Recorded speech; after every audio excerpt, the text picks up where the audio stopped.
നമസ്തേ. അടുത്തിടെ ഒരു ദിനം ഒരു സുഹൃത്തിൻ്റെ സ്ഥാപനത്തിൽ ഇങ്ങനെ ഇരിക്കുകയാണ്. രാവിലെയാണ് സമയം, ഏകദേശം രാവിലെ ഒരു 8:30-9 മണിയാവുന്നതേ ഉള്ളൂ.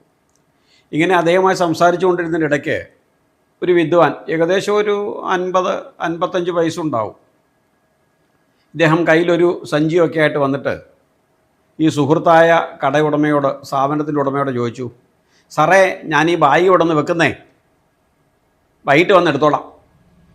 അത് കൃത്യ മലയാളത്തിലൊന്നുമല്ല, സംസാരത്തിൽ നിന്ന് മനസ്സിലായി തമിഴനാണ് എന്ന്. ഓ എന്ന് നമ്മുടെ സുഹൃത്തായ കടയുടമ പറയുകയും ചെയ്തു. ഇയാൾ കടയുടെ പുറകിലോട്ട് പോകുന്ന കണ്ടു. ഒരു 10-15 മിനിറ്റ് കഴിഞ്ഞപ്പം പുറത്തോട്ട് മറ്റൊരാളാണ് വന്നത്. അങ്ങോട്ട് വെള്ളമുണ്ടും ഉടുപ്പൊക്കെ ഇട്ട് സുന്ദരക്കുട്ടപ്പനായി പോയ കക്ഷി ഇങ്ങോട്ട് വന്നപ്പം കയ്യിലൊരു തട്ടുണ്ട്, ഒരു പിച്ചള പൂശിയ തട്ട്, അതിനകത്ത് ഒരു സുബ്രഹ്മണ്യ സ്വാമിയുടെ ഫോട്ടോ, കയ്യിലൊരു പിടിപ്പീലി, ആ തട്ടിനകത്ത് കുറേ ഭസ്മത്തിനോടൊപ്പം 100-ൻ്റെ 50-ൻ്റെ, ദൈവദോഷം പറയരുത്, 5-ൻ്റെയും 10-ൻ്റെയും 20-ൻ്റെ ഒന്നും നോട്ടിട്ടിട്ടില്ല, 50-ൻ്റെ 100-ൻ്റെ 2-3 നോട്ട് വിട്ടിട്ടുണ്ട്. ഇത് നമ്മുടെ കടക്കാരൻ്റെ മുമ്പിലോട്ട് കൊണ്ട് നീട്ടി. അദ്ദേഹം അതിൽ നിന്ന് ഐശ്വര്യമായിട്ടൊരു 10 രൂപ പടിയാണെന്ന് തുറന്ന് കൊടുത്തു. എൻ്റെ നേരെ നീട്ടി. അപ്പം ഞാൻ പറഞ്ഞ വിരോധിയാണ്. ഇയാൾ എന്നെ രൂക്ഷമായിട്ടൊന്ന് നോക്കിപ്പോയി. ഞാൻ ഇങ്ങേരോടെ ചോദിച്ചു, അങ്ങോട്ട് പോയ ആളല്ലല്ലോ ഇങ്ങോട്ട് വന്നത്, ഇപ്പോൾ ഇയാളെ കണ്ടാൽ തോന്നും വെള്ളം കുടിച്ചിട്ട് ഒരാഴ്ച ആയി കാണും, വളരെയേറെ പ്രായമുള്ള വ്യക്തിയായിട്ട് തോന്നും, നെറ്റിത്തടത്തിൽ അവിടെ ഇവിടെയൊക്കെ കുറേ കുറി വാരി ഇട്ടിട്ടുണ്ട്, ഭസ്മമൊക്കെ നനച്ച്, എല്ലാ സാധനങ്ങളും സഞ്ചിക്കകത്തുണ്ടായിരുന്നു. എൻ്റെ ചോദ്യം കേട്ടപ്പോൾ നമ്മുടെ സുഹൃത്ത് പറഞ്ഞു, പാപങ്ങളല്ലേ, എങ്ങനെയും ജീവിക്കട്ടെ എന്ന് പറഞ്ഞപ്പോൾ ഞാൻ പറഞ്ഞു, പാപങ്ങളല്ല, ഇതാണ് പാപം. നിങ്ങളെപ്പോലെയുള്ളവർ ഇത്തരം വ്യക്തികൾക്ക് ചെയ്തു കൊടുക്കുന്ന സഹായങ്ങളാണ് പാപമല്ല, മഹാപാപം. ഇവരിതിനെ ദുരുപയോഗം ചെയ്യാണ്. ഏതോ സംസ്ഥാനത്ത് കിടക്കുന്ന ഇവിടെ വന്നിട്ട് നമ്മളെ മിസ്യൂസ് ചെയ്യുന്നു. നമ്മുടെ ഉള്ളിലുള്ള മുരുകഭക്തി അല്ലെങ്കിൽ ഈശ്വര വിശ്വാസത്തെ ഇവൻ എന്താക്കുന്നു, വിറ്റ് കാശാക്കി മാറ്റുന്നു. ഇത് അനുവദിക്കാൻ പാടില്ല എന്ന് പറഞ്ഞു. ആര് കേട്ടു, എന്ത് കേട്ടു എന്നൊന്നും പറഞ്ഞുകൂടാ. അപ്പോഴാണ് മറ്റൊരു വാർത്ത കേൾക്കുന്നത്.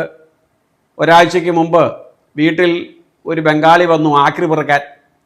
ബംഗാളി വന്ന് ആക്രി പെറുക്കാനിരുന്നപ്പോൾ അവിടെ പ്രായമായ ഒരു അമ്മയാണ് ഇറങ്ങി വന്നത്. അമ്മയോട് ബംഗാളി പറഞ്ഞു, അമ്മാ ദാഹിക്കുന്ന, കുറച്ച് വെള്ളം തരാമോ എന്ന് ചോദിച്ചത്രേ.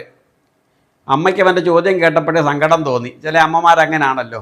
അമ്മ അകത്ത് ചെന്ന് വെള്ളം എടുത്തുകൊണ്ട് വന്നു. വെള്ളം മേടിച്ച് അവൻ ഉമ്മറത്തിണ്ണയിൽ അങ്ങ് ഇരുന്നു. ഇരുന്നിട്ട് അമ്മയും അപ്പുറത്തോട്ട് മാറിയിരുന്നു. അമ്മയോടൊക്കെ ചോദിച്ചു, അമ്മ മാത്രമേ ഉള്ളോ ഇവിടെ?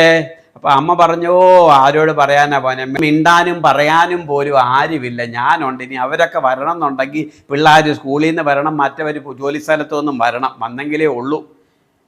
അപ്പോൾ അവൻ പറഞ്ഞു, അമ്മ കഴിക്കാൻ എന്തെങ്കിലും ഇരിപ്പുണ്ട്, അമ്മ കഴിക്കാൻ എന്തെങ്കിലും ഉണ്ടെങ്കിൽ ഒന്ന് തരണേ എന്ന് പറഞ്ഞു.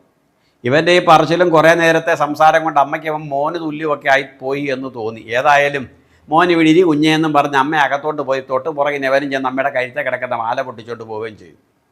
ദൈവാദിനത്തിന് മാലയെ പൊട്ടിച്ചോണ്ട് പോവുള്ളൂ. അതിനപ്പുറത്ത് വേറെ ചില വാർത്തകളൊക്കെ പിന്നീട് കേൾക്കുന്നുണ്ട്, ദേഹോദരം ഏൽപ്പിക്കാൻ ശ്രമിച്ചു എന്നൊക്കെ. നോക്കൂ, നമ്മൾ പലപ്പോഴും പലരുടെയും വേഷം കെട്ടിൻ്റെ മുമ്പിൽ വിഡ്ഢികളായി മാറുന്നു. എന്തേ നമ്മൾക്ക് ഇങ്ങനെ സംഭവിക്കുന്നത്? എത്ര അറിവുള്ളവനും എത്ര പക്വതയുള്ളവനും ജീവിത പരീക്ഷണങ്ങളെ മറികടന്നവരും പലപ്പോഴും ഇത്തരത്തിലുള്ള അവസ്ഥകളിൽ പരാജിതരായി മാറുന്നു. മറ്റുള്ളവരൊരുക്കുന്ന കെണികളിൽ നമ്മൾ അറിയാതെ തന്നെ നമ്മൾ വീഴ്ത്തപ്പെടുന്നു. വേഷപ്രച്ഛന്നരായി നമ്മുടെ മുമ്പിലേക്ക് പലരും എത്തും. അവർ ദൈന്യത നടിക്കും, സങ്കടം നടിക്കും, അതിവിനയം നടിക്കും, നമ്മെ ദുരുപയോഗം ചെയ്യാൻ, ചൂഷണം ചെയ്യാൻ. യാതൊരു പരിചയമില്ലാത്ത ഒരുത്തൻ സ്നേഹത്തോടെ അതിവിനയത്തോടെ നമ്മെ സമീപിക്കുകയും ചിന്തിച്ചോണം, അവൻ്റെ ഉദ്ദേശം ശുദ്ധമല്ല. ഇന്ന് ഇത്തരത്തിലുള്ള ധാരാളം വാർത്തകൾ വന്നിട്ട് നമ്മൾ പഠിക്കുന്നില്ല. വിശിഷ്യ ഭവനങ്ങളിലുള്ള ചില അമ്മമാർ, സഹോദരിമാർ, അതുപോലെ പ്രായമുള്ള ചില അപ്പൂപ്പന്മാരും, ഇവരെയൊക്കെയാണ് ദുരുപയോഗം ചെയ്യുന്നത്. ഇവരൊക്കെയാണ് വളരെ പെട്ടെന്ന് ഇത്തരത്തിലുള്ള ആളുകളുടെ വശമ്മതരായി മാറുന്നത്, അല്ലെങ്കിൽ ഇവരുടെ അടിമകളായി മാറുന്നത്, അല്ലെങ്കിൽ ഇവരുടെ നാട്യത്തിനും വാക്ചാതുരിക്കും മുമ്പിൽ ഭ്രമിച്ചു പോകുന്നത്. ഇത് വാത്മീകി മഹർഷി നേരത്തെ പറഞ്ഞു. ഇന്ന് നിങ്ങളുടെ മുമ്പിലേക്ക് ഞാൻ കൊണ്ടുവന്നിരിക്കുന്ന കഥാപാത്രം വാത്മീകി രാവണനെ കൊണ്ട് കെട്ടിച്ചൊരു കഥാപാത്രമാണ്. രാവണനെ നമ്മൾ ഈ സന്ദർഭത്തിൽ കാണുന്നത് സീതാദേവിയെ അടിച്ചുകൊണ്ട് തൻ്റെ കൊട്ടാരത്തിലേക്ക് പോകാൻ വേണ്ടി എത്തുന്ന രാവണൻ്റെ രൂപത്തിലല്ല വന്നത്, ഒരു സന്യാസിയുടെ വേഷത്തിലാണ് വന്നത്. സന്യാസിയുടെ വേഷത്തിൽ വന്നാൽ ഇവൾ അർഹിക്കുന്ന ബഹുമാനം തനിക്ക് തരും, താൻ പറയുന്നത് വിശ്വസിക്കും എന്ന് രാവണൻ അറിയാമായിരുന്നു. പക്ഷേ സീതയ്ക്ക് അത് മനസ്സിലായില്ല. ഇല്ലെങ്കിൽ അതിന് മറ്റു കാരണങ്ങൾ എന്തെങ്കിലും ഉണ്ടാകാം. ഏതായാലും ആ രാവണൻ്റെ വേഷഭൂഷാദികളിലും പിന്നെയോ സംസ്കാരപദമായ പദപ്രയോഗങ്ങളിലും മാധുര്യമുള്ള മധുരവടിവൊത്ത വാക്കുകളിലും ഭ്രമിച്ചുപോയ ആ സീതാദേവിക്ക് എന്താ ഒടുക്ക സംഭവിച്ചത്? ഇന്ന് വരെ സ്വപ്നേപി ചിന്തിക്കാത്ത തലത്തിലേക്ക് എത്തപ്പെടേണ്ടി വന്നു. ഇത് രാമായണം നമുക്ക് നൽകുന്ന മറ്റൊരു ഉപദേശമാണ്. അതുകൊണ്ട് തന്നെ വാൽമീകി നമുക്കായി തന്ന മറ്റൊരു മാതൃകയാണ് ഈ രാവണൻ. നമ്മുടെ അരികിലേക്ക് പലരും എത്തപ്പെടാം. മായാവിയായ രാവണനായി, താപസനായ വ്യക്തിയുടെ തലത്തിൽ, അല്ലെങ്കിൽ സഹായിയായിട്ടെത്താം, സുഹൃത്തായിട്ടെത്താം, അല്ലെങ്കിൽ നമ്മുടെ അഭ്യുദയ കാംക്ഷയായിട്ടെത്താം, അല്ലെങ്കിൽ നമ്മുടെ രക്ഷകനായിട്ടെത്താം, അല്ലെങ്കിൽ നമുക്കൊരു സങ്കടമോ ആപത്തോ എത്തുമ്പോൾ നമ്മെ സർവ്വദാ സംരക്ഷിക്കാൻ തയ്യാറാണെന്ന വ്യാജേന എത്താം.